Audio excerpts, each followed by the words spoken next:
Welcome back. Here's Kovacs Report. It's Age of Revelation time. We are going to dive into the amazing X-Men issue 2. Jed MacKay on fire so far with the mainline Age of Revelation books, I must say. I was very surprised at how good issue 1 of this was. So we are going to dive into issue 2.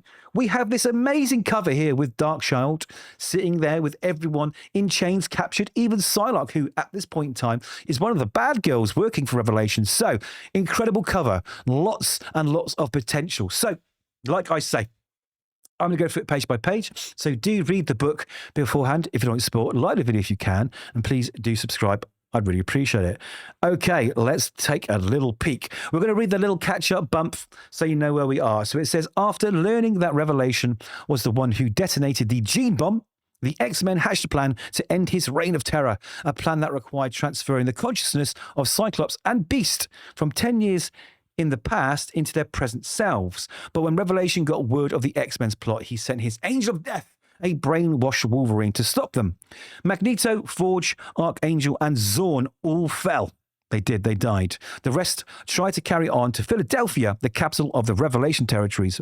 But when their teleporter glitched, they instead wound up in Providence, Rhode Island, the one place Revelation fears to tread. Why? Because it's the domain of the Darkchild. Yes, so Cyclops, Beast, Animalia, Glob, Herman, and Schwarzschild are the amazing X-Men. And they've gone out of one problem into what seems like a bigger problem. So here he is, Cyclops. Magik is here, Illyana, but no, it is not. It is the Darkchild, okay? And what we do learn is that she basically died and went to hell and came back as the Darkchild, this other persona of hers. So it's sort of implied that, you know, the real Illyana, the real Magik is no longer there. You know, it is only the Darkchild, and that's a problem. That is a problem.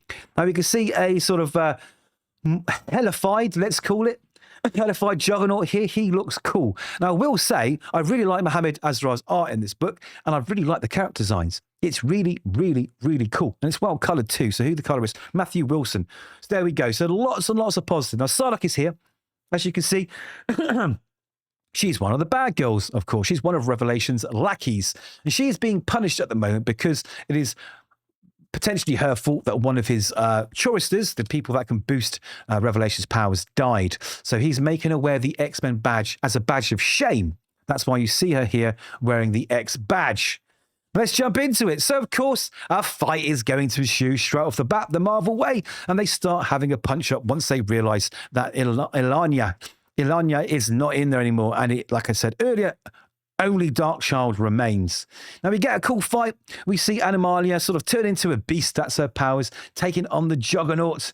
Bullets are flying, snarls are made, and old Beast faces up to old Darkchild here. Now, Cyclops, he's chilling. He's like, you know what, same day, same problems, but you know what, let's just make this easy, everyone. He says, Schwarzschild, calm them down. So he uses sort of gravity powers, removes the gravity, and they all of them just slump down to the floor so that we can have a chance to talk. Why are we just starting the fight? Why not just have a little chit chat, right? So B says, please, explain this place. We're not from around here. And she explains that this town is a company town, okay? A branch plant of Limbo Incorporated, right? Which is obviously Limbo. She's the ruler of Limbo, everything else, blah, blah, blah. And everyone works for her. And he's like, branch plant, what do you manufacture? She says, misery. That's an interesting concept. And I've always liked it, okay, when the product is the person, right? My employees don't make anything. They work and they work and they work, and there's never quite enough time to do it all.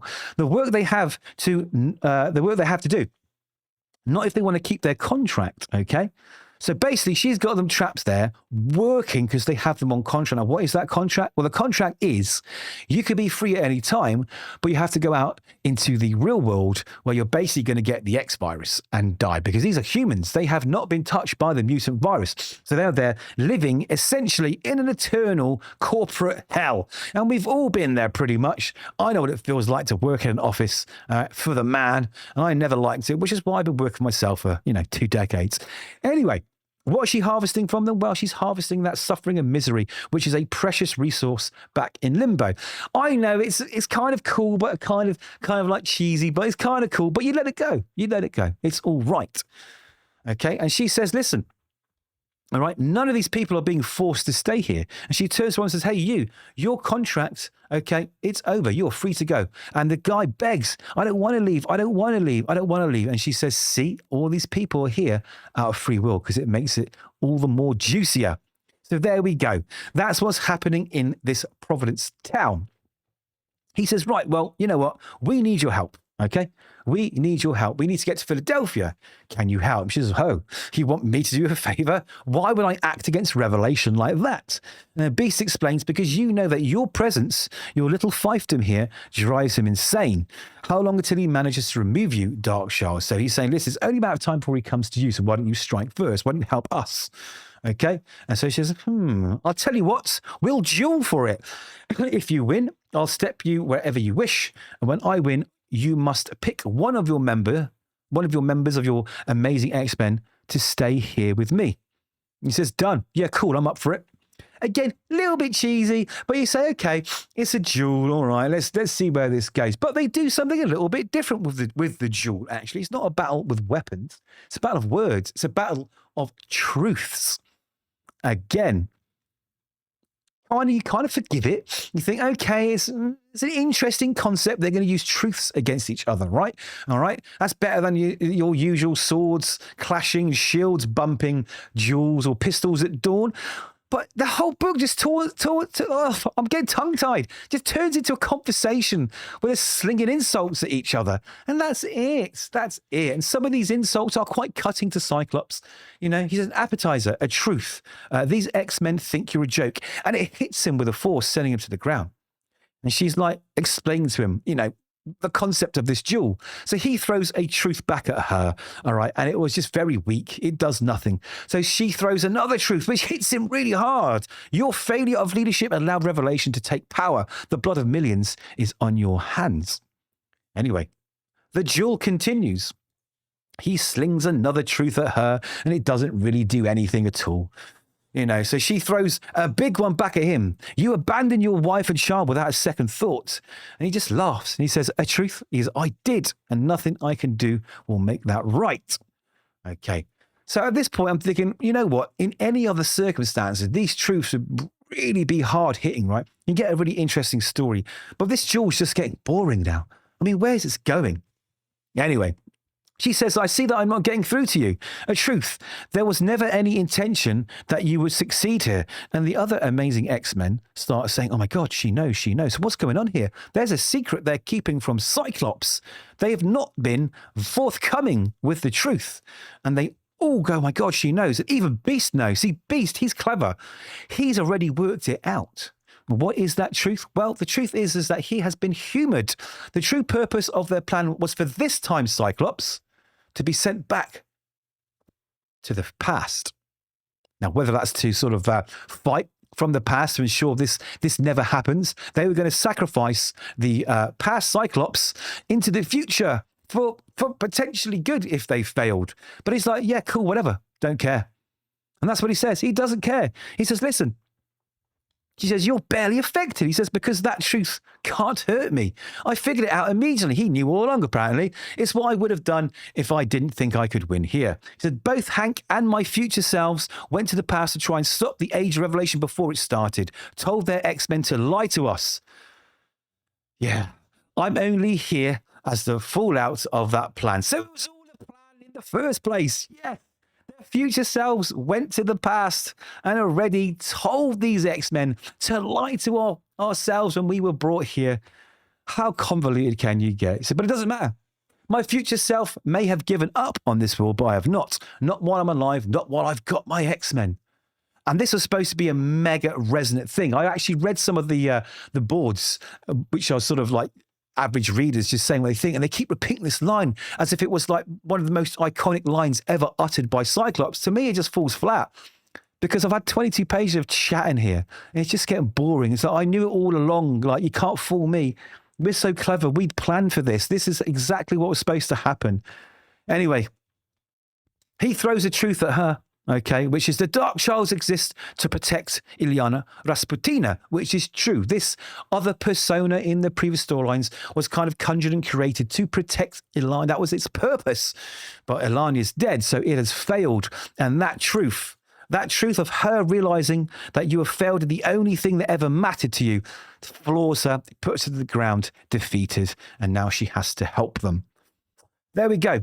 But he also explains further. He says, I don't want to hurt anyone, but I want really matters. A deal's a deal, Darkchild. My X-Men and I need to get to Philadelphia. If we're going to put things to rights, then we're going to deal with what you've been doing to these people. So he's going to come back for them, okay? But listen, this whole point of this, she's like, why would you not hit me with that truth and win the fight at the beginning? He says, I had to show the other X-Men what I was made of, to be taken seriously. And she, like, what? If you can send these people back and tell people to lie, why can't you send these people back to tell them to respect him when he comes, because he is this person that can save you from? It's bizarre. Unless I've got this completely confused. I just don't know what's going on. This book has just turned from really fun and really interesting, okay, to just another piece of Marvel slop. I'm so disappointed. The art is lovely, okay. We've got these great characters. I mean, look at the character design for Darkchild here. She looks badass. We could have had something really interesting, right? A real threat. But we had a battle of words, a battle of truths. And that's what we got. And I think it was an idea that he thought would be really clever and might play out and be something different. But for me, it just felt a little bit flat. But there is more, because Psylocke, don't forget, is still here. She is still here. And of course, they have a little chit-chat. And Cyclops realizes she's in just as much trouble as everyone else. So why not join us to defeat Revelation? Because obviously, you and Revelation aren't buddies right now. And they sort of shake on it. And there we go. And then she reveals the big secret. The big secret that the guys don't know yet. She says, there's something you need to hear. I learned something that Revelation would and has killed to keep a secret. I know what he's really planning. It's the end of the world. I mean, okay, yeah, well, who didn't know that, right? That's the sort of goal of most of these villains. Maybe he's going to destroy it. You know, not just enslave everyone. But come on, at this point, no one bloody cares about Revelation now. This story has done exactly what I thought it would do. It will promise great change. It will promise something really interesting and evolved. And it's just turned into your everyday average bad guy who wants to destroy the world. Good guys, got to save it. And there we go. So Jed MacKay, you've had a great lead up to this point. And for me, you've lost me. You have lost me. I am now completely not interested in this story. And again, we all knew going in that whatever happens 10 years in the future is kind of more or less going to be, I don't know, forgotten when we go back to the present timeline. Although they are bringing little things back. I think one of the, I think either Beast or Cyclops, I have my theory on who, is going to be trapped in the future. And one of them actually does return to the present time, our present time, let's just say. But, I don't know. What else is going to happen? Who knows? They're going to relaunch all the books with new number ones. And we're going to go back to the usual stuff we get from Marvel. So there we go. Some interesting ideas. So positives. Yes, there were some really interesting ideas here. Did they kind of play out as well as I thought they could? No. Was the art good? Absolutely. The art was really nice. The coloring was great, as I said, by Matthew Wilson. But the story has slipped down that usual road of completely nothing. Apocalypse is coming anyway. That's going to be the big crescendo, possibly, when Apocalypse arrives and Apocalypse and Revelation fight. I don't know. I don't actually care anymore. I tried to give these X-Men books a go. And unfortunately, it's not worked out for me. So those are my thoughts. I'm sure you'll have some differing thoughts. I'd be very happy to talk about it and find out whether you liked it or not. Do that in the comments. We'll keep it nice and friendly and have a little discussion. Now, until that happens, don't forget to like the video if you can, and definitely hit subscribe. I'd really appreciate it. So take care for now. Read more comics, and we'll see you soon.